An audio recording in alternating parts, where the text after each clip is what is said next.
These casualties have just arrived in MSF's hospital in Hammam al-Alil, south of Mosul. The team in this specialised trauma unit treat patients wounded by bullets, bomb blasts or shrapnel. Most of the wounded are brought to the hospital having been stabilised in medical posts set up by the army near the front line. Opened 6 weeks ago, the hospital has already treated 1,400 patients, half of them women and children.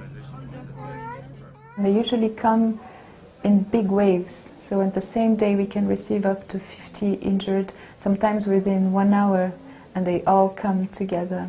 They're family units that come together, not just single patients. So it's a really, really intensive project and intensive activity.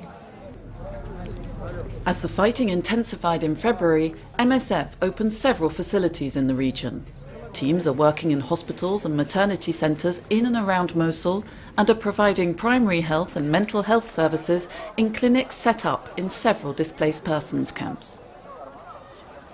La situation elle est quand même assez urgente parce que si on voit l'opération à l'est de Mossoul, en 3 mois, on a eu environ 1300 blessés et environ 200 000 déplacés qui sont sortis de la ville de Mossoul-Est.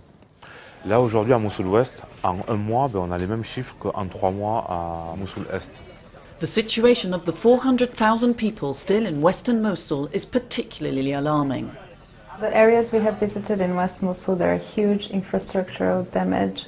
Most of the houses have been destroyed during the offensive, the military offensive.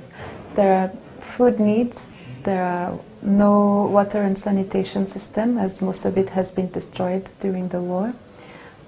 There is an overall lack of supplies. There are no education system in place, no vaccination, no primary healthcare access, and no obstetric care. The teams working in the hospital in Kayaha are seeing the consequences of the deterioration in living conditions in Mosul and the hardship in the displaced persons camps and their impact on children's health. The children coming from Mosul, most of the parents was forced to give the children food that is not appropriate for the age, like yogurt or flour with water or sugar with water for children less than 6 months. They can have a war injury, bomb blasting or other kind of severe injury. It's frequent to find children with the bronchiolitis also in our countries, but here they are a lot because probably the virus are spread very easily in the tent as the tent are overcrowded and the children are very small. For the hundreds and thousands of people who've been forced to flee, the harsh conditions in the camps only add to the psychological scars left by the war and the uncertainty about their return to a city largely reduced to rubble.